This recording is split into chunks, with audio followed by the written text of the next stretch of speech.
안녕하세요. 계시록 17장 13절로 14절 말씀 보시겠습니다. 그들이 한 뜻을 가지고 자기의 능력과 권세를 짐승에게 주더라. 그들이 어린 양과 더불어 싸우려니와 어린 양은 만주의 주시요 만왕의 왕이시며 그들을 이기실 터이요 또 그와 함께 있는 자들 곧 부르심을 받은 택하심을 받은 진실한 자들도 이기리로다. 아멘. 이 시간에 계속하여 7마리와 10뿔이 있는 짐승이라는 제목으로 말씀을 드리고자 합니다. 계시록을 통해서 인간론을 배우고 있습니다. 계속하여 자아와 그 특징은 무엇일까요? 자아는 그리스도의 주권에 대립하는 존재입니다. 14절 그들이 어린 양과 더불어 싸우려니와 여기 어린 양은 우리의 구세주 예수 그리스도를 가리킵니다. 이 어린 양에 반대되는 개념은 염소입니다. 자란 고집불통 염소와 같다는 말입니다. 이 모든 일이 우리 마음에 일어난다는 사실입니다. 그런데 이들이 하나가 되어 싸우고자 합니다. 악행하려 할 때 두렵기도 하고 잘못임을 깨닫기도 하고 마음이 갈라져서 정상인데 하나 되었습니다. 아주 완악한 모습입니다. 그런데 더불어 싸웁니다. 맞상대하려고 합니다. 천상천하의 예수님을 맞상대하려는 자는 자아 빼고는 아무도 없습니다. 사탄도 이미 패배자입니다. 자아가 자기를 차지하려고 싸웁니다. 내가 더 크다고, 내가 더 옳다고, 내 뜻대로 해야 한다고 굽히지 않고 마음의 자리 빼앗으려는 싸움입니다. 교만한 사탄이 그랬습니다. 이사야 14장 12절로 14절에 너 아침의 아들 계명성이여 내가 내 마음에 이르기를 내가 하늘에 올라 하나님의 뭇별 위에 내 자리를 높이리라. 내가 북극 지폐의 산 위에 앉으리라. 가장 높은 구름에 올라가 지극히 높은 이와 같아지리라 하는도다. 이건 사탄으로 상징된 부르왕의 마음이듯이 이 마음은 우리 마음에도 존재한다는 말입니다. 그래서 내가 마음의 왕좌에 앉아 주님을 밀어내고 왕이 되려고 합니다. 그래서 마태복음 16장 24절에 아무든지 나를 따라오려거든 자기를 부인하고 자기 십자가를 지고 나를 쫓을 것이니라 하셨습니다. 누가복음 14장을 보면 자기 십자가를 교훈하시면서 망대 건축 비유와 전쟁 비유를 하셨습니다. 즉 망대를 건축하기까지 비용이 족할는지 계산해 보거나 군사 1만으로 적군 2만을 대적할 수 있을지 헤아려 보아야 한다는 것입니다. 이와 같이 자기를 십자가에 내어 주지 아니하고 영적인 삶을 추구한다는 것은 있을 수 없다는 교훈이십니다. 그만큼 중요한 것이 나를 내려놓는 자아 처리입니다. 그리고 이것이 주님의 주권에 대항하는 자아의 형체입니다. 그러나 그 어떤 자아도 예수님을 이길 수 없습니다. 어린 양은 만주의 주시오 만왕의 왕이시므로 그들을 이기실 터이요. 여기 어린 양 예수님을 만주의 주시오 만왕의 왕으로 소개를 합니다. 만주의 주와 만왕의 왕이란 세상에 어떤 주나 왕도 다스리시는 왕 중의 왕이시라는 뜻입니다. 이건 세상 통치자들의 우두머리라는 의미 외에는 우리 자아가 일종의 왕인데 그건 역시 다스려 주신다는 신령한 의미도 있습니다. 아무리 우리 자아가 열불 곧 열왕과 같을지라도 만왕의 왕이신 주님을 이길 수 없다는 말입니다.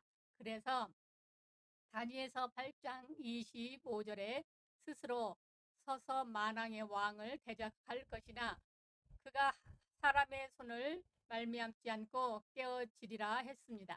하나님의 맹렬한 진노의 포도주 틀을 밟는 대신 계시록 19장 16절에도 만왕의 왕이요 만주의 주라 했습니다.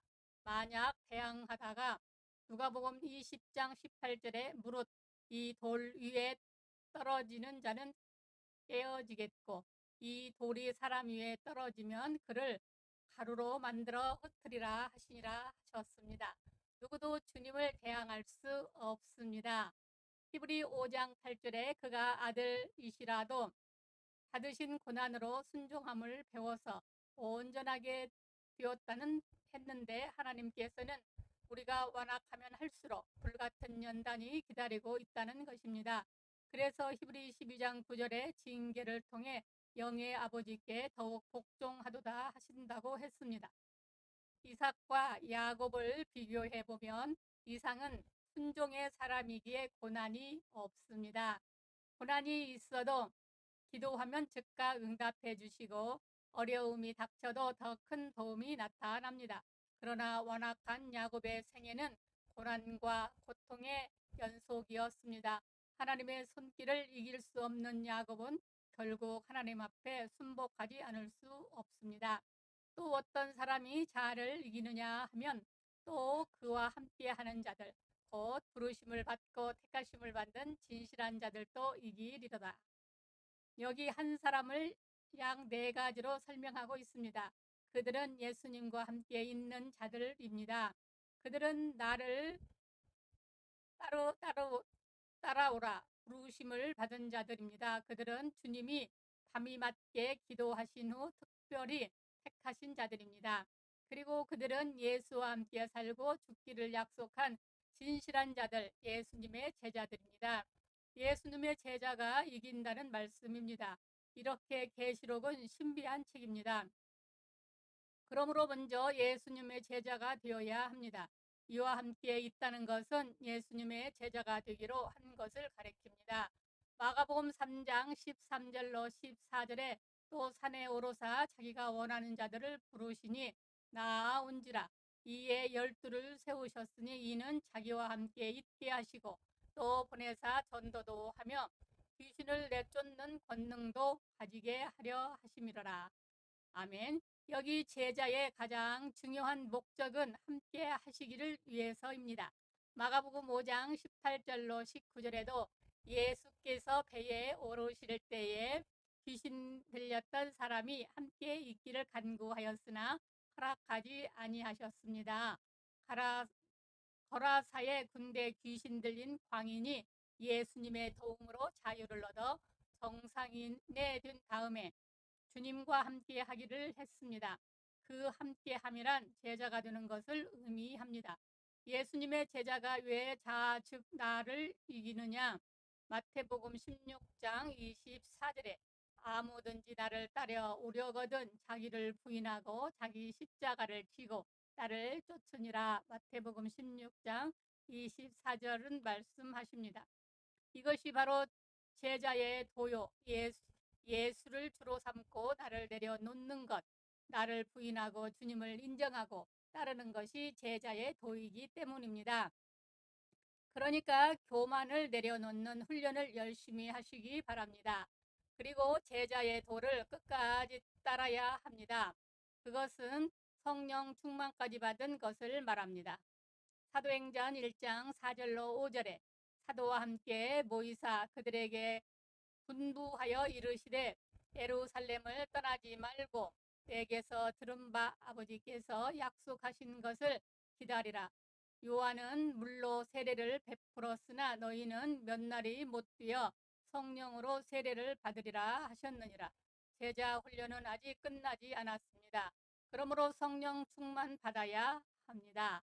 그것을 순종한 제자들이 예수님의 말씀대로 오순절에 성령 받고 세워졌습니다. 기가 센 사람도 더 센 사람을 만나야 고분고분해지는 것과 같습니다. 이처럼 예수 안에서 성령이 우리 안에 찾아오시면 온유와 화평과 충성과 절제의 열매를 맺혀 착한 마음이 압도하기 때문에 순종하지 않을 수 없습니다. 성령이 임하시면 겸손해지고 악령이 임하면 교만해지는 것은 영적 공식입니다. 그러므로 첫 자아 처리에 있어서 기도와 찬송으로 말미암는 성령 충만은 대단히 중요합니다. 그런데 진실한 제자여야 합니다. 진실한 자들도 이기리로다. 그러니까 더 정확한 답은 예수님의 11 제자들입니다. 가룟 유다는 진실하지 않으니 빼야 합니다. 그러니까 이기는 자의 정답은 예수님의 진실한 제자가 정답입니다. 그래서 누가복음 6장 46절에 너희는 나를 불러 주여 주여 하면서도 어찌하여 내가 말하는 것을 행하지 아니하느냐. 예수님을 주라고 부르면서 주님의 뜻에 불순종하거나 그 순종함에 부족하다면 가짜란 말입니다. 바울은 진짜 종이었습니다. 그래서 고린도전서 15장 32절에서 내가 사람의 방법으로 에베소에서 맹수와 더불어 싸웠다면 내게 무슨 유익이 있으려 했는데 여기 맹수는 동물 맹수가 아닙니다. 바울을 미워하고 핍박하던 악인들을 말합니다. 그러나 하나님께서 원치 않으시기에 더불어 싸우지 않았습니다. 예수님께서도 핍박하는 원수들을 피하여 지나가셨습니다. 반면 겟세마네에서 잡히셨습니다. 하나님의 뜻이라면 12사단도 더디는 천군을 동원하여 싸우셨을 것이지만 아버지 뜻이 아니셨기 때문입니다. 그러므로 예수님의 진실한 제자가 되기 위해 예수님과 한 멍에를 메고 예수님의 말씀은 물론 예수님을 배우고 실천해야 합니다. 사랑하는 여러분, 이제 우리는 하나님과 주 예수 그리스도를 나의 하나님, 나의 왕, 나의 주로 삼았으니 우리 인생의 주인을 바꿨습니다. 우리의 신분에 맞게 살아가십시다. 그동안 내가 왕되어 내 주관대로 살아왔기에 실패와 방황의 연속이었지만 이젠 주 앞에 순종만 하면 모든 것이 만사형통입니다. 우리 모두 어린 양 예수님을 우리의 주와 모본으로 삼고 마음의 괴물인 자아의 본성을 온전히 처리하고 온전한 믿음으로 성도들이 다 되시기 바랍니다. 감사합니다. 말씀을 듣고 사모하는 성도들을 우리 주 예수 그리스도의 이름으로 축복합니다. 아버지 하나님 복 주시옵소서. 아멘.